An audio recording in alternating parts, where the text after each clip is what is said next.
Aujourd'hui, je vais faire une vidéo que beaucoup d'entre vous m'ont demandé. C'est la vidéo où je vous explique en détail mes méthodes de révision que j'utilise actuellement pour apprendre le japonais. Alors je vais diviser la vidéo en 3 parties. D'abord, il y aura la grammaire, le vocabulaire et l'oral. Il faut que vous sachiez, si jamais c'est pas le cas, que j'habite actuellement au Japon, que je vais dans une université japonaise où j'ai des cours de japonais, donc il y a ça qui se rajoute à mes études en solo.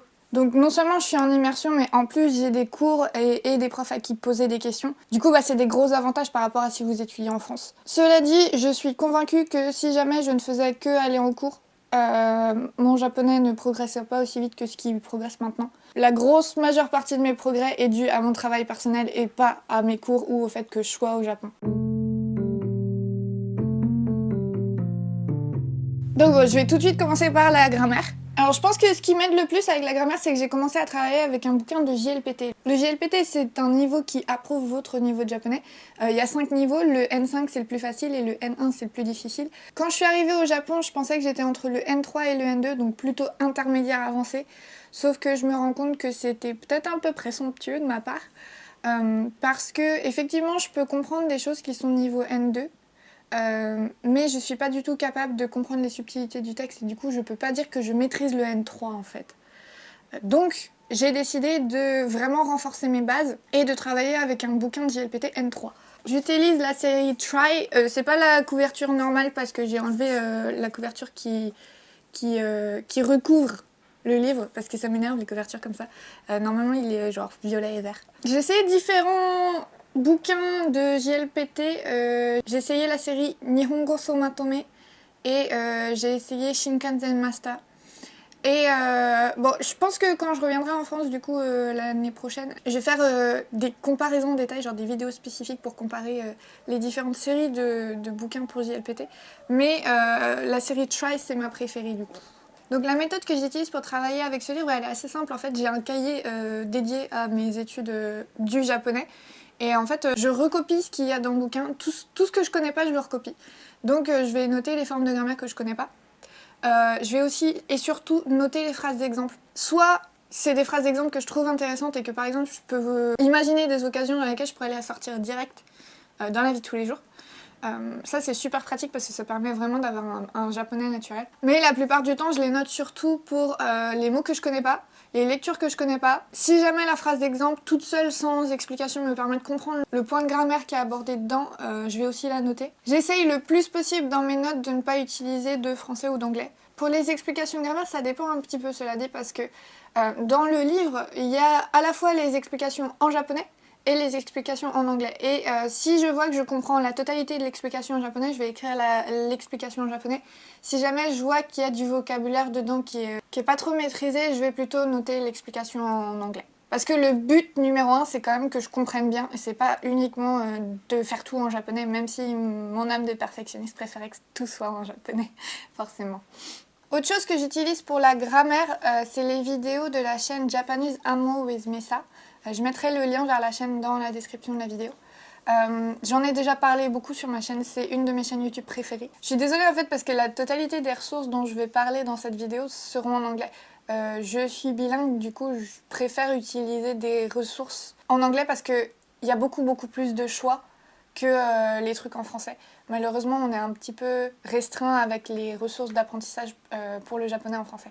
Et donc ouais, la chaîne Japanese Amo with Mesa, l'avantage numéro 1, c'est qu'elle a des vidéos sur à peu près tout, que ce soit du débutant ou un peu plus avancé. Elle n'a pas vraiment de classement, c'est-à-dire elle va pas faire des vidéos par niveau de JLPT, mais elle va aller très loin dans les explications à chaque fois, ce qui fait que par exemple je peux regarder une vidéo sur un sujet dont je pense tout savoir, et en fait je vais quand même apprendre des choses avec ces vidéos parce que elle est japonaise et que du coup elle apporte beaucoup plus de détails dans ses explications et elle explique vraiment toutes les subtilités et elle donne plein d'exemples sur dans quelle situation utiliser quoi. Et aussi elle fait beaucoup de rappels sur des choses basiques, donc ces vidéos sont abordables à quasiment tous les niveaux en fait. Et puis les rappels ça fait jamais de mal en fait, c'est une bonne pédagogie et je trouve que Misa est une très bonne prof et c'est quelqu'un qui m'inspire vachement parce que je veux devenir prof.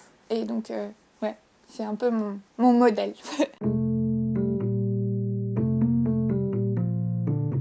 L'un des trucs qui m'aide le plus pour le vocabulaire, c'est du coup mes conversations de tous les jours. Parce que je me rends toujours compte qu'il y a un mot que je connais pas quand j'essaye de dire un truc. Du coup, je le cherche sur mon portable, sur mon dictionnaire. Et plutôt que de couper la conversation en voulant noter directement dans un cahier, je prends juste un screenshot de l'écran en fait. Et quand j'ai du temps, je complète ma liste de vocabulaire dans mon cahier. J'ai une liste que j'ai commencé par la fin du cahier. L'avantage, c'est que comme c'est des mots que j'ai voulu utiliser dans des situations réelles, je me souviens assez bien du contexte et du coup le mot il rentre beaucoup plus facilement que si c'était juste apprendre une liste de vocabulaire par cœur. Apprendre les listes de vocabulaire par cœur, j'en ai fait pendant 3 ans parce que j'ai fait 3 ans de licence de japonais. Et honnêtement, je me souviens de rien. Je sais que j'arrête pas de croiser des mots que j'ai déjà appris par cœur pour des examens et à chaque fois, j'ai aucune idée de ce qu'ils veulent dire. Donc apprendre des listes de vocabulaire, pour moi, c'est vraiment pas une bonne méthode. Peut-être que ça marche pour vous, mais en tout cas, je sais que ça marche pas du tout pour moi. Les applications que j'utilise sur mon portable, c'est Imiwa. Et sinon, j'utilise directement la version web de Jisho.org, qui est un dictionnaire japonais-anglais. Imiwa, il y a aussi le français dedans, donc c'est mieux. Pour Android, je sais pas, mais du coup, vous pouvez toujours utiliser Jisho.org si vous maîtrisez suffisamment l'anglais. L'avantage de Jisho.org, c'est qu'il peut aussi donner des liens vers des phrases d'exemple. Je pense honnêtement que en termes de dictionnaire en ligne de japonais, Jisho.org, c'est de très loin le meilleur. En plus, il est très léger. Du coup, c'est vraiment rapide de chercher un mot dessus. Et on peut même dessiner les kanji, rechercher les kanji par ordre de traits, etc. C'est super bien fait, donc je vous le recommande très fortement. Et sinon, un autre endroit du coup où j'apprends beaucoup de vocabulaire, c'est en jouant à des jeux vidéo ou en lisant. Pour le jeu vidéo, j'ai carrément une série de vidéos que je sors tous les dimanches où je décortique les dialogues d'un jeu vidéo et je vous apprends à le comprendre en fait. Et ça me fait énormément progresser parce que du coup, comme je dois expliquer les dialogues vraiment en détail, je suis obligée de vraiment les comprendre à 100%. Des fois, je fais des petites erreurs et du coup, vous me corrigez. Du coup, j'apprends même après la vidéo, donc c'est bien. Sinon, des fois aussi, j'ai du mal à comprendre les subtilités des dialogues et du coup, je vais demander à mes amis japonais de m'aider. Et ça crée toujours des discussions vachement intéressantes. Et sinon, du coup, en dehors des jeux vidéo, en ce moment, j'utilise beaucoup la série Shite Bikkuri, qui est une série de livres pour enfants. Donc le vocabulaire est pas super dur et il y a les furigana sur les mots compliqués. C'est pas un livre où il y a tous les furigana parce que c'est fait justement pour les enfants pour qu'ils apprennent à lire. Donc il faut pas leur laisser les petits trous même quand ils savent déjà lire certains mots. Il y a juste les furigana pour les mots pour lesquels c'est nécessaire. Et c'est des sujets de vulgarisation scientifique. Celui-là, il est à propos de l'origine des kanji et j'aime bien l'étude des kanji en fait, même si ça peut vous sembler dingue. Et j'aime bien de manière générale l'étymologie, peu importe la langue. Et du coup, le sujet me plaît bien, donc je m'éclate bien en fait à lire ce livre-là. Les textes, ils font en général 3 ou 4 pages de long, ils sont pas très longs. Ils sont écrits dans une grammaire simple, donc c'est bien pour moi parce que je peux vraiment me concentrer sur le vocabulaire et pas sur la grammaire, parce que toute la grammaire, grosso modo, je la connais déjà. Et ils me donnent des contextes dans lesquels apprendre des nouveaux mots, et ça, c'est vraiment bien. La plupart des textes, si je les lis une première fois sans chercher le vocabulaire, je peux quand même avoir une idée assez vague de quoi ils parlent. Et du coup, en fait, c'est comme ça que j'apprends mieux le vocabulaire. C'est aussi comme ça que j'ai fait pour l'anglais. C'est si j'ai un contexte et que j'arrive à deviner à peu près ce que ça veut dire, je vais me souvenir beaucoup plus du mot si effectivement c'était ça, que si jamais j'apprends le vocabulaire avant de lire un texte et ensuite je lis le texte. En général, d'ailleurs, quand je travaille avec ce livre, je suis dans les transports en commun et du coup, je peux pas avoir mon cahier pour noter les définitions des mots, plus mon portable dans la main à chercher des mots, plus le fait de noter sur le livre le vocabulaire que je connais pas. Du coup, je vais vous montrer parce qu'il est cool. Je prends juste mon fluo, qui est un fluo friction, qui du coup peut être effacé, donc c'est bien parce que je ne pourris pas mon livre pour une fois. Je suis la reine d'écrire sur tous mes livres, et celui-là est en bon état grâce au fluo friction. Du coup, je vous recommande si jamais vous pouvez. Je sais pas si on peut les trouver en France, mais ça a été ma petite découverte que j'apprécie beaucoup. Et du coup, ouais, je suis juste avec mon fluo et le livre dans les transports et j'entoure simplement les mots que je connais pas. Pour ensuite, une fois au calme, chercher le vocabulaire et relire le texte et vraiment comprendre à 100%. Ça fait aussi que je peux avoir une lecture plus rapide et que du coup, j'ai plus l'impression d'avancer dans le bouquin. Un des trucs qui me frustre le plus, c'est de devoir m'arrêter littéralement toutes les 5 secondes pour chercher un mot et de pas avancer du tout et de voir que au bout d'un mois, j'ai toujours fait que 3 pages dans un livre. Ça m'énerve. L'avantage de cette méthode-là, c'est que je peux choisir en fait les moments où je vais juste avancer dans le bouquin et lire vite, ou où je vais vraiment m'attarder sur tous les détails. Quand je travaille avec des jeux vidéo, du coup, et que c'est pas spécialement pour les faire en vidéo, donc je suis pas en train d'enregistrer l'écran, quand il y a des dialogues que je pense être intéressants, genre s'il y a une forme de grammaire que je connais pas, ou s'il y a un mot qui revient régulièrement dans les dialogues que je connais pas, soit je vais chercher directement sur mon portable si j'ai la motivation, mais des fois j'ai même pas la motivation de faire ça. Alors du coup je prends juste en photo l'écran et c'est tout. Le seul moment où je vais vraiment me sentir obligée de faire pause sur mon jeu, c'est quand il y a vraiment un mot que je comprends pas, qui revient tout le temps et qui m'empêche de comprendre ce qu'il faut faire. Et dans ces cas-là, je vais utiliser la méthode de je prends un screenshot de mon dictionnaire. Et la méthode de prendre en photo son écran, elle est très très utile pour les jeux vidéo où le texte défile sans qu'on ait à appuyer sur un bouton, parce que du coup il passe peut-être un peu trop vite.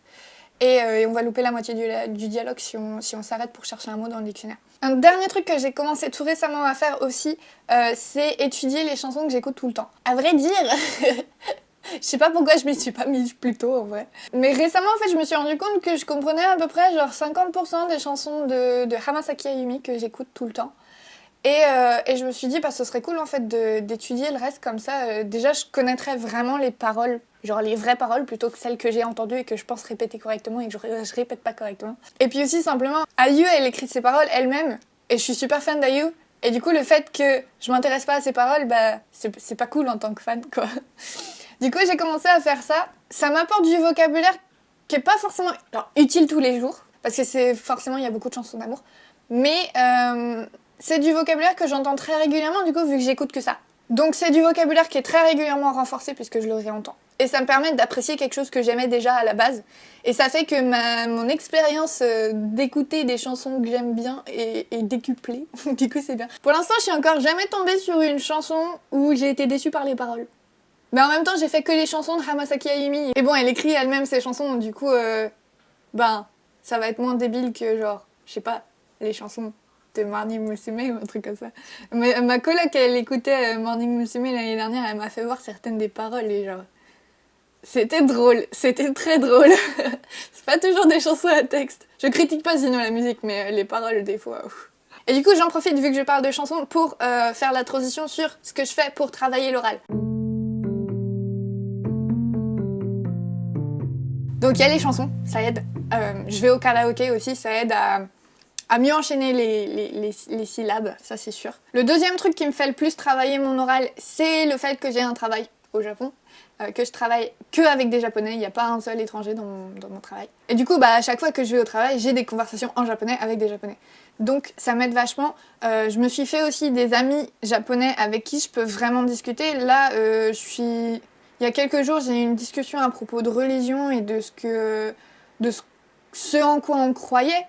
Et j'avoue que le sujet, il est parti tellement loin que j'ai été impressionnée par moi-même d'être capable de dire ce que je pensais. Et j'ai compris parfaitement ce que mon ami me répondait en fait. J'hésite toujours quand je réponds à la question de si je parle japonais couramment. Puis après, je me rappelle ce genre de conversation et je me dis genre ouais, je parle japonais couramment quand même. Je pense que c'est ça ma définition de couramment. C'est on peut parler d'à peu près tout et n'importe quoi. Pas forcément de manière parfaite, sans faute ou avec tout le vocabulaire ou une grammaire nickel. Mais tant qu'il n'y a pas de sujet de conversation général qui pose problème, c'est qu'on est conversationnel, je pense. Pour ma compréhension orale, en plus du coup de la vie de tous les jours et des cours que j'ai à l'université, même si depuis 1 mois et demi, je suis en vacances, du coup je vais plus du tout à l'université, je regarde la télé. Parce que à mon boulot, en fait, je tiens la caisse d'un bain public. Et à mon boulot, il y a toujours la télé d'allumée. Et des fois, il y a personne à l'endroit où je suis. Ils sont tous dans les bains. Du coup, je m'occupe comme je peux. J'aime pas du tout regarder la télé à la base. Sauf que il y a la télé, donc je regarde la télé. J'en ai bouffé des Jeux Olympiques. Et c'est vachement bien en fait la télé japonaise parce qu'il y a énormément de programmes où il y a les sous-titres sur quasiment tout. Il y a un côté vachement gros titre flash comme ça. Et en fait, ça fait que si jamais j'ai pas entendu parfaitement ce qu'il disait, bah je peux toujours lire ce qui a été dit et du coup je comprends beaucoup mieux. Mon souci avec l'oral, c'est que souvent il y a des mots que je connais, sauf que je les vois pas en kanji et du coup je fais pas le lien en fait. Et je pense que je les connais pas. Donc la télé pour ça c'est vachement bien. Et un dernier truc que j'utilise pour travailler l'oral, et là c'est vraiment des révisions, c'est le shadowing. J'utilise ce livre là, qui, pareil j'ai enlevé la couverture mais normalement il est vert pomme. Je fais un rappel vite fait pour ceux qui savent pas ce que c'est le shadowing. J'en ai parlé déjà plusieurs fois sur ma chaîne. En gros c'est l'idée de prendre un fichier audio et d'essayer de répéter exactement, avec la même intonation, avec la même vitesse, ce que les chiens disent. Ah, Yamada-kun.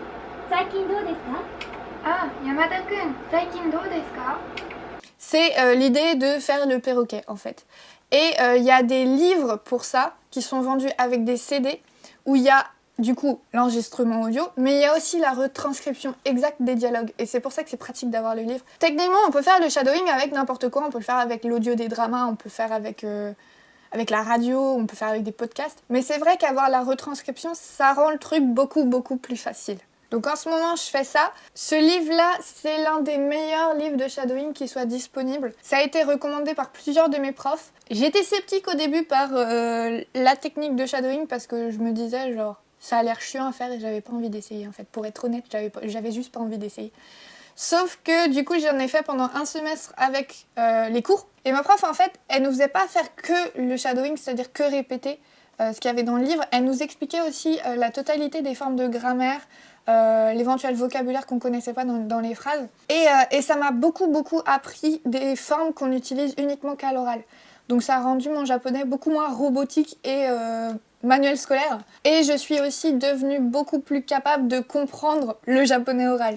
Ça va dans les deux sens. Mon japonais s'est amélioré et ma compréhension s'est améliorée. Un dernier point positif à ce livre-là, c'est que y a les traductions des phrases. Et les traductions, elles sont pas faites mot à mot. Du coup, ça donne aussi un peu une idée de quel registre de langage est utilisé en japonais. Parce que si on voit que le registre de langage est familier en anglais, c'est que ça va être familier également en japonais. Il y a aussi la traduction en chinois et en coréen, mais bon, du coup, ça va pas me servir. En tout cas maintenant. Mais du coup, ouais, pour l'instant, j'ai que des bonnes choses à dire sur ce livre-là. Il y a un deuxième tome. Celui-là, c'est le tome débutant. Et il y a un tome avancé. La différence de niveau entre les deux tomes est assez importante. Du coup, je prendrai pas de risque et je commencerai par le débutant, quitte à faire que la moitié. C'est pas un livre qui est ultra cher. Si je me trompe pas, j'ai dû le payer 1300 yens au Japon, ce qui est à peu près l'équivalent de 11 €, un truc comme ça. Bon, après, avec les frais de port, ça coûte un peu plus cher du coup. Mais c'est pas l'un des manuels qui coûte 40 €. Donc voilà, je crois que j'ai fait le tour. Il n'y a rien qui me vient à l'esprit que je fais en plus de ça. C'est à mon sens les meilleures méthodes d'apprentissage que j'ai utilisées de toute ma vie pour le japonais. J'ai essayé énormément de choses. Il y avait des moments où je faisais que du par cœur. Il y avait des moments où j'utilisais beaucoup Anki. Ces derniers temps, j'utilise plus du tout Anki. Non pas parce que ça marche pas. Au contraire, je suis toujours une adepte d'Anki. C'est juste que ça me prend du temps alors que je pourrais être en train de parler japonais ou de lire en japonais plutôt que d'apprendre par cœur des trucs. Et en ce moment, en fait, ce que j'essaye, c'est de voir si je peux passer à l'étape supérieure, c'est-à-dire arrêter d'apprendre tout par cœur et rencontrer des mots naturellement. Parce que du coup, je me base beaucoup sur mon expérience de comment j'ai appris l'anglais. Et j'ai l'impression que le niveau que j'ai actuellement en japonais, il est un peu équivalent au niveau que j'avais en anglais au moment où j'ai commencé à vraiment faire des progrès et à consommer des trucs uniquement en anglais. Je suis pas très loin, je pense que c'est un peu équivalent. Du coup, j'ai envie de voir si est-ce que c'était que l'anglais qui marche comme ça ou est-ce que je peux reproduire la même chose avec le japonais. Sachant que je n'ai jamais du coup utilisé Anki avec de l'anglais. Toujours est-il que la conclusion que je voulais vous donner, c'est qu'il faut que vous expérimentiez des méthodes d'apprentissage les plus variées possibles jusqu'à ce que vous trouviez les méthodes qui vous conviennent le plus, qui vous éclatent le plus, surtout. Le plus important, c'est de s'amuser. Qui vous donne envie de continuer. Et surtout, il faut pas hésiter à changer de méthode si jamais elle vous plaisait il y a un certain temps, mais que maintenant, vous avez plus trop envie de les faire. Quand je suis arrivée au Japon, je travaillais surtout avec des vidéos. Et maintenant, je préfère largement travailler avec des bouquins. Si ça se trouve, je reviendrai aux vidéos dans pas longtemps. Mais là, actuellement, j'ai juste envie d'être au calme, en train de recopier mon bouquin, et ça marche bien. Donc voilà, j'espère que cette vidéo vous a plu, qu'elle vous a donné des idées éventuellement. N'hésitez pas à me dire du coup dans les commentaires votre façon à vous d'apprendre le japonais, ça m'intéresse. Et puis je vous vois très bientôt dans une nouvelle vidéo. Salut!